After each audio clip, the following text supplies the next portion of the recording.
the stakeholders all on board with the policy. I simply say that in going forward. This morning we will talk to Vanus James, first of all. He's on the line now, and we want to talk to Vanus about the situation in Tobago and the Tobago Self Government Bill. I will say good morning, Vanus. How are you? Morning. Bhoe, I'm doing good. How are you? Good. Haven't seen you for a long time. I know you are around. You just wrote a book, didn't you, with Lloyd Taylor? I have. What is the title of the book? It's called Competing for Development. Competing for? Development. All right. Give us a gist of what that book is about. I mean, what does it address? Competing for development suggests that we are dealing in a world situation in which investment comes to the most competitive country. But I suspect you have some provisos about what that competitiveness is. Can you talk about that for a minute? Yeah. Absolutely. The fundamental point that we are making is that you have to fight for your development. You have to compete, as we say, and the fundamental tools of competition are pretty much well understood in the economics profession, and that is that you have to learn fundamentally how to innovate continuously, and to do that, you have to build a capacity to produce what economists call capital, as in either capital goods like in China, or capital services like we can produce in education and healthcare and the creative industries and so on.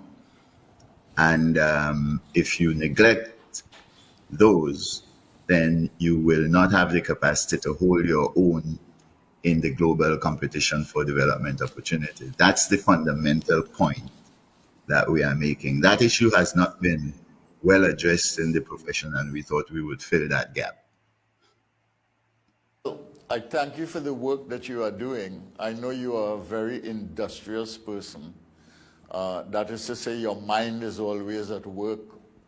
I think you get involved in issues of development of all kinds, whether it is in Tobago or Trinidad and Tobago, or whether it is region-wide, or whether it's issues related to the developing world. I know those things occupy you a lot.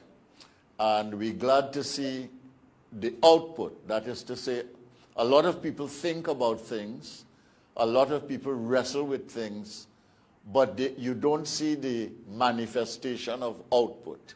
And therefore, I want to congratulate you and your colleague and mine, Lloyd Taylor, for getting this book out, and I look forward to reading it. And perhaps on another occasion, we can have a discussion about that. Okay? But today I want to talk about Tobago a little bit. And let us start with the bill. I have it here on my laptop, so I have the headings in front of me, so it will help me to remember what are some of the issues. But from your point of view, having read the bill, what are some of the main features of the Tobago Island government bill that the country should know? Because I am not sure, even after the debate in Parliament, that people know what is the substance of the bill and what is the level of controversy over what.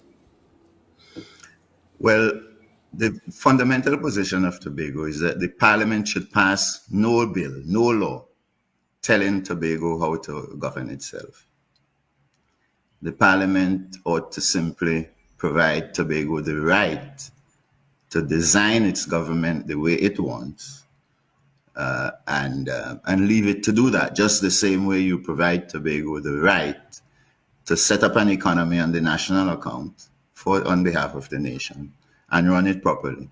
And you should not come here and tell us how to run the Tobago economy, and so on. These must be rights that Tobago must enjoy, and be left to their own devices in the national interest, just the same way Trinidad now exercises and has for 130 years exercised the right to run the Trinidad economy the way you want and set up the government the way you want. We're not happy with the government design in Trinidad. We don't think it's democratic enough for our development purposes.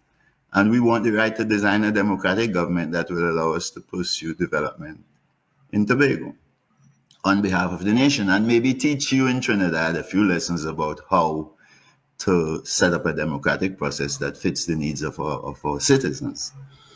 In the Tobago Island Government Bill, for example, the government proposes a unicameral body with about 25 or 26 members, depending on how you choose the presiding officer. And of that 26 or 25, 15 are to be elected by the people of Tobago, and the next 10 are to be appointed by the chief secretary or premier, by the opposition leader, and by the president. And we're completely dissatisfied with any idea that in the modern day you should have appointed representatives. The people of Tobago must elect all the representatives they want. They need to elect people who they can hold to account in their constituencies. And we say that if you think in Trinidad that appointed reps are so important to democracy, why don't you reform the constitution and allow for 20 appointed reps in the lower house? Why is it good for you not to have appointed reps in the lower house, but you saddle Tobago with appointed reps? It's unequal status, and we don't want it. That's the sort of thing that this bill runs into in Tobago. Okay, I understand you. I want to pick you up on 2 points, and I really want to argue with you a little bit on the 2 points. The first one, and tell me if I'm interpreting you correctly. The first one is really that self-government for Tobago should start with Tobagonians designing their own form of government and establishing that as a new precedent in Trinidad and Tobago. Do I understand you clearly? That's right. And the second point that you are making is that we are living in an age where appointed representatives of the people by whomever is inappropriate, and that all representatives in Tobago should be elected by the people of Tobago. Okay? So I wanted to clarify that so that the audience understands very clearly what you're saying. But let's start with this business of Tobago designing its own government as the beginning of this self-government process.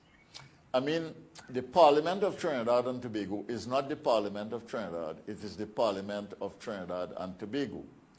And the Parliament has representatives from Tobago in the Parliament who are elected representatives in a national system.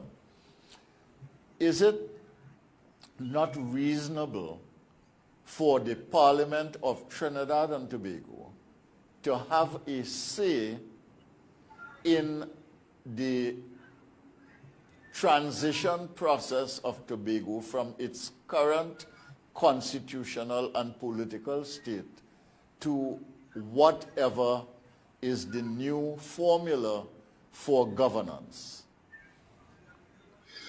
Well, we don't think so in that way. We don't think that self-determination for Tobago translates to the Parliament in Trinidad telling Tobago to do pretty much anything, including governance, running our economy, and so on. We think that self-determination for Tobago means, fundamentally, that you provide Tobago with equality of status with Trinidad in everything, in lawmaking, in opportunity for development, opportunity to develop the nation, and so on. And Trinidad should not have the right to tell Tobago what to do on any of these things. And Trinidad masquerading as Trinidad and Tobago shouldn't have that right either. Now, in order to prevent that continuing 130 years of abuse of the power to govern Tobago conferred on Trinidad by England, by Britain, what we think ought to be done is that you make two different provisions that will have equal effect. Either one will work.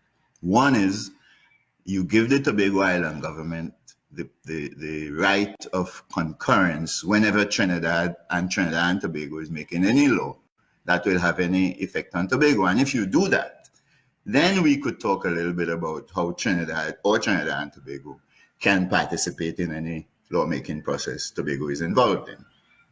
The other way to do it and accord Tobago equal status at the same time with Trinidad in the nation is that you reform the Senate to protect Tobago's minority status and minority rights. And you must reform the Senate to make it an elected Senate, no appointments. And half of the senators must be elected by Tobagonians and half by Trinidadians. And that will provide for equality of status in lawmaking, because even though the lower house is a proportional representation house in which Tobago will only have, say, 2 seats and will have a permanent minority status, the Senate will correct for that imbalance, provide Tobago equality of status and an equal say in national lawmaking. And in that setting, Tobago will then be able to say the nation can have a say in whatever is going on in Tobago, because Tobago will have an equal say in whatever is being done with Trinidad. But in the absence of that, we don't think you should assume the right to simply lord it over us.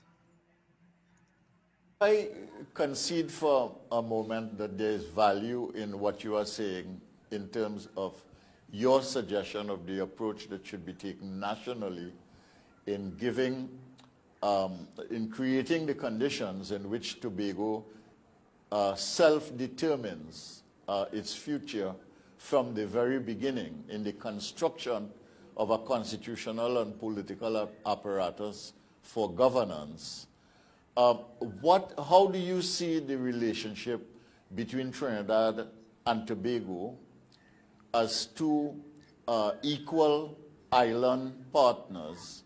How do you see that evolving? And why do you stop short and say what you are saying and not simply claim that it is Tobago's right to be independent and you want Tobago independence? Well, ever since I was a child in this discussion, we've never said as Tobagonians that we want independence from Trinidad. We are not seeking secession. What we want is equal opportunity to make Trinidad and Tobago a greater nation, a better place, a democratic place, and so on. And we discern that there are particular proclivities and obsessions in Trinidad that Tobago doesn't think is appropriate for the nation as a whole. So our disposition is, you are preoccupied, for example, with oil and gas as the basis for the economy to survive. Tobago thinks tourism is a place for the whole country to go in. We need to have the right to develop the tourism economy on behalf of the nation. And Trinidad should not abrogate to itself the right to block that development by making the policies we implement, as these laws are proposing. So what we are really saying is we want equal opportunity to shape the future of the nation. And the way you achieve that is in national lawmaking, on whatever matter that has any effect in Trinidad or in Tobago. Tobago must have an equal say in the Senate. You can have whatever say you want in the lower house, where you have proportional representation and therefore a built-in majority. But Tobago wants to have an equal say on behalf of the nation in the Senate.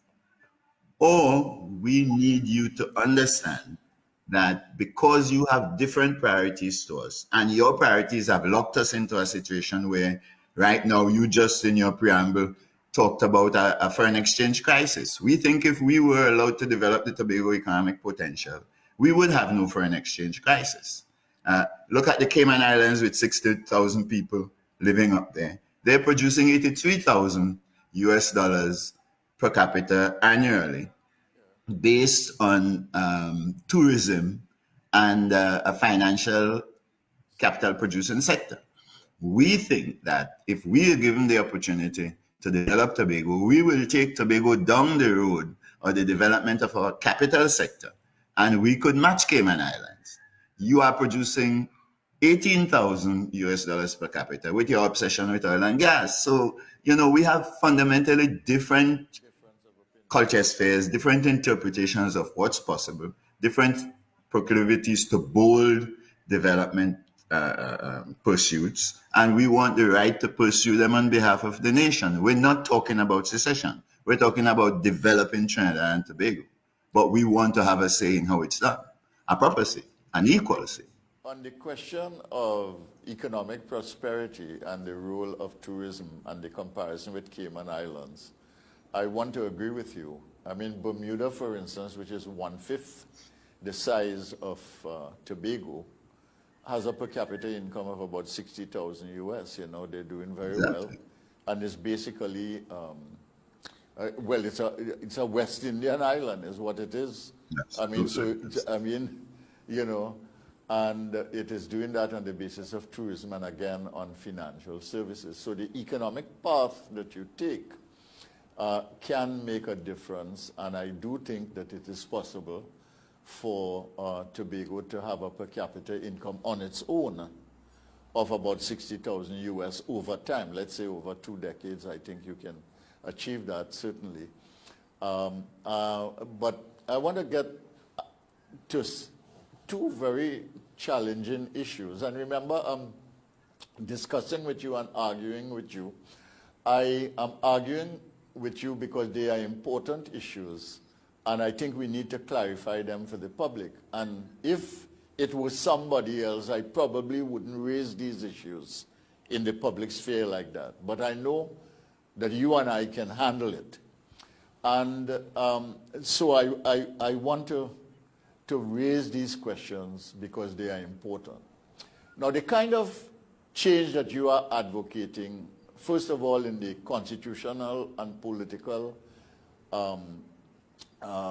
institutional framework for Tobago, and therefore the change in relationship between Trinidad and Tobago raises serious constitutional questions for the country as a whole, I think.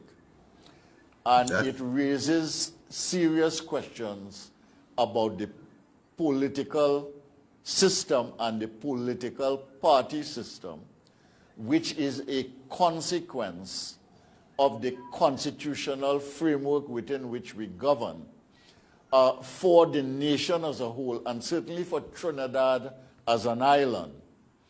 Because just as you have a Tobago interest, which you might talk about as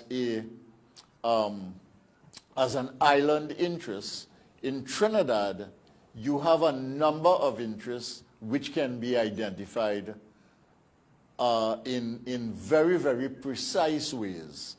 And I am not talking here, people may think that what I'm talking about is ethnic interest, and I'm not talking about that. That is one factor. But there are other issues. The way the sociology of the society has structured the society, the way the evolution of history with the economy has created the conditions for the functioning of society. How do you respond to something like that, that the Tobago issue really raises the question of constitutional and political transformation in Trinidad and for Trinidad and Tobago, and that perhaps we need to address that before we get into a little more trouble than we are in right now? Well, you're putting your finger on the right problem, which is that we think, as Tobagonians, having looked on for the longest while, that the nation needs democracy as a foundation for its development, and it doesn't have it now. What we essentially are running now is a constitutional monarchy in which if you elect Kamala to be prime minister, you also are electing a queen. And if you elect Keith Rowley to be prime minister, you essentially are electing a king for most of what government has to do. And Tobagonians don't want to be governed by either a king or a queen. We want to have a governance arrangement in which the citizens have the capacity to day-to-day oversee the executive, to oversee the cabinet in Trinidad and the Executive Council in Tobago. And since you don't seem to know how to do it down there in Trinidad, we want to have the right to design it here in Tobago and show you how. So, for example, we would design a government in which the non-executive members of what you call the lower house are a majority in the house, by far more than the executive. So the executive always has to seek consensus in order to govern effectively. Right now, it doesn't have to do that because it has a built-in kind of majority in which it makes the non-executive members, for most purposes, a minority in the House. And we don't think that that is appropriate. That is why we also reject this Tobago Island Government Bill. It's undemocratic in its design. We think you can't fix the intra-Trinidad issues unless you sort out the way to design a democratic government down there to allow all the voices in the country, wherever you are, whatever your ethnicity, to have an equal opportunity to shape the way government works. Let me just give you a quick illustration. You need to have effective oversight of the executive in Trinidad. But the way the parliament is designed down there, you do not have enough numbers and you don't have enough non-executive members to provide that effective oversight. You are now proposing to Tobago to get a chief secretary to be able to appoint, say, 15 members out of 25 in the executive council. Where will the oversight come from? 10 members will not be enough to man 8 or 10 or 15 divisions of government, and 10 members will not be enough to provide effective political oversight of the Executive Council. We do not think you've given proper thought to these things, and by failing to engage Tobago in a structured, adequate discussion, you're failing to allow yourself to learn how to solve your own problems in Trinidad. So we think this is all about when all is said and done, is about the link between democracy and development, and we don't think Trinidadians have gotten the message as yet. And we want to make this discussion a discussion fundamentally about real democracy in the country. That's where we are. Do you think that that what the bill attempts to do here will in fact create a political oligarchy within Tobago itself, with the people outside of the decision-making process? Absolutely, not just an oligarchy, a real dictatorship. I think what you're running the risk of doing here with this Tobago Island Government Bill and the Constitutional Amendment Bill are two things. One, you're going to allow Trinidad to lord it over Tobago by law, yes, right? With no say for Tobago. That's the first thing. But secondly, and worse from the point of view of Tobago, is that you're going to then install a dictatorial executive council with the right to run Tobago without engaging the citizens on any matter. And if you think what you're doing in Trinidad to yourselves is good, you're welcome to that. Although we think as citizens of the nation, you're wrong to go that route, to keep going down the route of this constitutional arrangement you have in Trinidad. But be that as it may, we don't want it here in Tobago.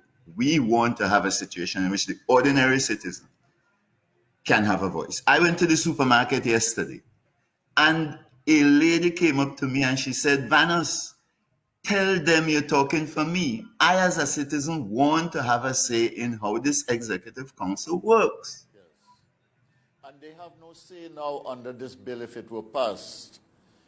Absolutely. Mean, as I understand it from the reading of the bill, I mean, the Executive Council is really the authority, and the political directorate of elected and nominated members handpicked really constitute a political oligarchy and really a kind of capable of dictatorship in the country. They can be benign or benevolent if they choose to be, but if they wish to be, they can really be an outright dictatorship on the island of Tobago. And there is no opportunity, or am I missing something, where the people can have a check or cause a balance or make an intervention in the political process in Tobago. I'm talking about Tobagonians now. You are extremely sharp. You're not missing anything. There will be no opportunity, and people don't like it. People feel threatened by it. You cannot be serious in designing a government in which the chief secretary gets to say 20 of the members of the government would be in the executive council, and the next 5 would essentially be bystanders looking on. We don't want that kind of design. Because when I came home to Tobago, the first thing that people met me in the streets complaining about is the amount of political victimization. All through my life in the last 10 years in Tobago, people have been coming up to me and complaining about victimization by the executive council. And this executive council is joke to what is being designed in this Tobago Island Government Bill. So you have to have your head screwed on the wrong way to go down this road. Okay, so, I mean, at the heart, really, it's a constitutional and political question. And I think what you are saying is that the entire thinking, the entire approach is wrong. And I think people need to understand that there is really there are really substantial issues that we need to address, both for democracy in Tobago and for a democratic system and process in Trinidad and Tobago, and for a reasonable relationship based on mutual respect between 2 islands that form the same nation, and that this cannot be simply dismissed as government, opposition, partisanship, etc. at work. And really, at the heart of this thing, the issue of partisanship, quite frankly, is a stumbling block to the creation of, first of all, the Tobago instruments that we need, the Trinidad and Tobago instruments that we need to correspond with the democratic impulse in Tobago, and that we ought not to avoid that by fudging the process and trying to pass a bill just so and say we're done with that for another 10 or 15 years until something erupts. That's right. And let me say, you're entirely in order there. And the cost of doing what we're doing now is that we are going to put a roadblock in the way of the diversification and development of the national economy. And you have said it, many others have said it, Trinidad and Tobago needs its economy to be diversified if we are going to ever be able to get out of the necklock that oil and gas have us in. So it's democracy as an institutional foundation for development. That's really the issue here. And you're right to frame it the way you are. Yeah. So I want to some short answers to what I'm asking you now, which is, in the bill, as far as you're concerned, is there anything that is acceptable? No, the answer to that really is, I have read the whole bill. Not one provision is acceptable. Okay, and the only thing more acceptable there is the preamble that says we want equality of status and self-determination. Nothing, no provisions in the bill. So you take those 2 as principles that should govern the design of any relationship, not necessarily a bill, design the relationship between Trinidad and Tobago, self-determination and self-governance, and equality of status between the two islands.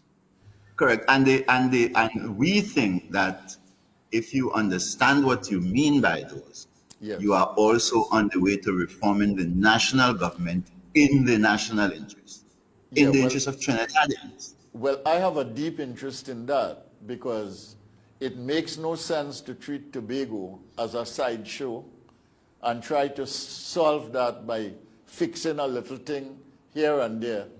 And the whole apparatus of governance in Trinidad and Tobago and in Trinidad is flawed. Fundamental. And we have been avoiding the issue for many, many years. And I don't think that we can avoid it anymore. The Tobago issue has simply highlighted the flaws in the governance system and the constitutional system. And we need to treat it head on. But I said I wanted some short answers from some of the things. So the bill is not acceptable. In a fundamental way, everything in the bill is objectionable except the preamble that speaks to basically equality of status and self-determination. And I want to give you a little time to talk about, because I want to get to the issue of partisanship, but I don't want to get there yet, which is that what do you think the people of Tobago want? I think you've been articulating it for them, and you are basically saying the broad answer to that is the people of Tobago want democracy for themselves, and they want a system that allows them to achieve that, but they also want to have an influential stake in the economic development of Trinidad and Tobago. And may I say we want democracy for the nation? Sorry? May I say we want democracy for Tobago, but also for the country? For the nation, yeah, you want development for the entire country. But we have partisan political issues in Trinidad that are partisan political issues for Trinidad and Tobago. And you now have a situation of a 6-6 deadlock in the House of Assembly, recent House of Assembly elections in Tobago. How do you get to the point of appreciating and understanding what Tobago wants from a consensus point of view? Well, the proper answer to that question is that these 12 representatives that we have elected ought to ignore what the PNM in Trinidad is saying to the Tobago Island Council here and blocking any deal. They should come together, acting in the interest of Tobago and Trinidad and Tobago, and make a deal to form the assembly. My recommendation to them, to all 12 of them, is leave the PNM with control of the Executive Council for now and give to the PDP the responsibility to reform government. So that's the way you share power. You take the economic issues and control for them. PDP take the governance issues and control for them, because PDP's main issue has been governance. And form the assembly, come together inside the assembly, so you speak as Tobago representatives, bring the reforms that we want to the table, take 3 months, go to the people, sort through what constitutional reforms you want, and take that to Port of Spain and say, look, this is what Tobago really wants on its behalf and on your behalf. And we speak to the opposition, we speak to the leader of the opposition and so on. And we speak to the PNM as in functioning in Trinidad. And we say, this is what we want you to support in the interest of the country. What you're doing in these bills that is not good for us, and this is what is good. But the PNM in Trinidad, I must say so bluntly to you, has been blocking its subsidiary in Tobago from making any deal of any kind. So I think the only way we are going to ultimately crack this problem is to defeat the PNM in Tobago. Let me be very blunt with that. In any election they call, and whenever they call the next election, let me tell you, let me promise you that Tobago will defeat the PNM. This is a case of Tobago versus the PNM, and they will be defeated in the next election, whenever it's called, under whatever arrangements. So you think, given where the impasse has led us, the only solution is really political control by forces outside of the People's National Movement for the existing House of Assembly under current arrangements. Exactly. But that would mean that you would have to go for a sweep of the House of Assembly to have a situation in which you can win all seats, because you are going to end up, you may very well end up with a majority and a minority and continuing conflict within the House of Assembly. And you are suggesting that, in fact, the Tobago arm of the PNM cannot function independently on behalf of Tobago because there's too much exertion of control by the party apparatus and the governmental system controlled by the PNM in Trinidad. Am I correct? Am I interpreting correct? You're quite correct, and that has been evident not just in this recent matter, the impasse. That's been evident essentially throughout my life. The PNM in Tobago has always been a wholly owned subsidiary of the PNM in Trinidad, and they take the orders from them. And you can't imagine Tracy Davidson and Celestine telling Rowley where to get off on the issues that we are confronting now. They take the instructions from Port of Spain. So they're not an independent body looking after Tobago's interests. And Tobagonians are clear about that now. And there will be a sweep next elections under whatever arrangements. If we go back to the polls now, Tobago will settle the 6-6 tie. If we go back to the polls for a 15-seat election, the PNM will be defeated no matter how the boundaries are cut. So that's the way it will be sorted out here. But what would be best for the country as a whole, is for the PNM 6 in Tobago to become Tobagonians rather than subsidiaries of the PNM in Trinidad, and use their understanding of the interests of our people to form the existing assembly, the current assembly under the current laws, properly. Take the executive council, and if you want PDP help, we'll gladly give you that, so to say.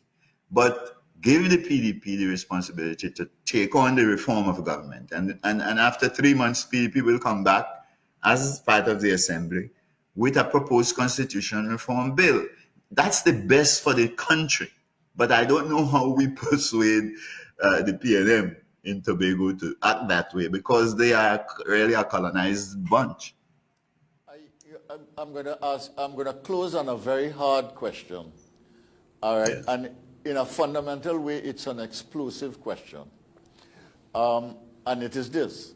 You are arguing really that the PNM in Tobago has lost its Tobago identity because it has surrendered that identity to party control, and therefore have lost its way in being able to speak for a consensus position of the people of Tobago. In a fundamental way, there are people in Trinidad and Tobago, and you can see that by the voting patterns in the country, where, you know, from 1961 down to the present time, the voting participation rate has moved from 88% to 60% and under. And depending on how enthusiastic people are, you have a lower voting rate. Is it that, in a way, the political party, the People's National Movement, has found itself in a position where it has lost its Trinidad and Tobago identity, although it talks a lot of nationalism? and has become so party-centric that it cannot now govern for the whole. That's right, and you would see manifestations of that in the way the PNM in Trinidad and the PNM in Tobago talk about the UNC in Tobago. The PNM in Trinidad has a wholly owned subsidiary here, but the PNM in Trinidad tells Tobagonians don't have anything to do with the UNC. Now that cannot be in the national interest. The UNC is a legitimate part of the governance structure of the country and has a legitimate responsibility to represent the interests of Tobagonians. And in fact, the attitude of Tobagonians to the UNC is now very positive because they see the UNC as rescuing us from the tyranny of these two bills that the PNM is pushing. The PNM has lost its way with respect to its understanding of democracy. It never did really have much of it under Eric Williams, and it's not translated much of that down through its various incarnations to today. So that explains these kinds of bills that's being put forward. And now it has found itself in a position where it's losing any empathy that it used to have here in Tobago by having to take the position that it is going to force Tobago. The Prime Minister came here and said to Tobago, if you don't get the UNC to pass this bill, we're going to go ahead and pass a bill that you have to live with. Now, what that means is that the leader of the PNM and the PNM as a party has lost its way with respect to matters of democracy. And once you do that, once you've lost your way in that way, you've also lost your understanding of why democracy is so critical to the development of the nation. So I think really where this is going is to a substantial demise of the PNM here in Tobago. And I would suspect that that will have serious consequences for its survival and development in Trinidad as well. All right, we have to close here. There are 1,000 other questions I would like to ask you, but we've run out of time. And I want to thank you very much, Vanus. I'm going to ask you to come again if you will agree. And we pass on now to Chanel with the news.